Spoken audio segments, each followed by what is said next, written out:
Anor eksportga chidamli va talab katta bo'lgan mahsulotlardan biri. Uni yetishtirishning o'ziga xos texnologiyalari bor.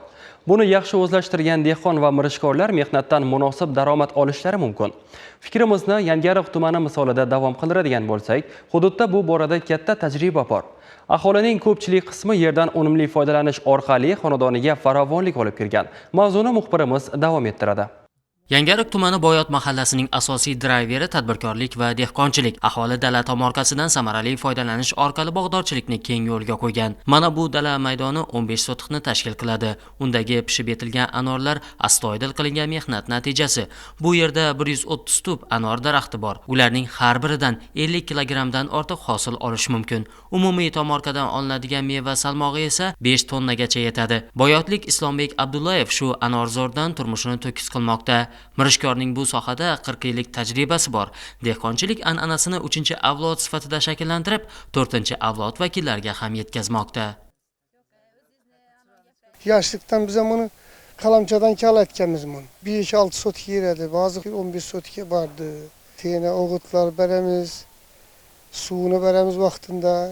Perveriş kıltımız Oktyabr 25'lerine toluk bir şey. Yılına 100 milyon, 120 milyon daramet kılamız. Enarda.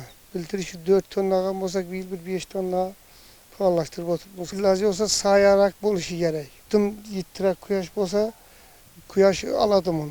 Anor daraxti va yetishtiriladigan mevalarni yozning oftobidan, qolaversa har xil zarar kunandalardan himoya qilish maqsadida zarur agrotexnik tadbirlarni o'z vaqtida bajarish orqali hosilning sifatli bir tekisda pishib yetilishi ta'minlanyapti. Bizning Boyot mahalla Yangiariq tumanida joylashgan bo'lib, Turkmaniston Respublikasi bilan chegaradosh hudud hisoblanadi.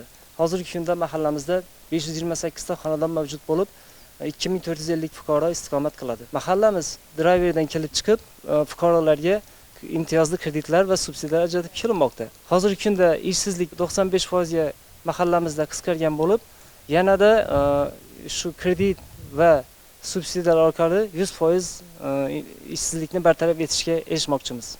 Ma'lumotlarga ko'ra, dunyoda anorning 500 turi ma'lum bo'lsa, uning 250 turi yurtimizda yetishtirib kelinmoqda. Shulardan ayniqsa tuya tishi, qora dona, qayum, qizil po'choq, nordon anor kabi navlari mashhur. Bu anorzorda ushbu mevaning qora dona navi ekilgan. Hosil pishib yetilgandan keyin ichki bozorga yetkaziladi. Mahalliy rastalarda bu mevaga talab katta. Ayniqsa pishiqchilik mavsumida uning xaridorligi yanada oshadi. Mirishkor hosildan oladigan daromadni yil sayin ko'paytirish harakatida. Albatta ko'zlangan natija o'z ortidan yangi rejalarni ham boshlamoqda. Dehqon va fermerlarga yaratilgan imtiyozlar orqali faoliyatni yanada kengaytirish maqsad qilingan. Bu tashabbus sohada yangi tajribalar yaratish imkoniyatini beradi.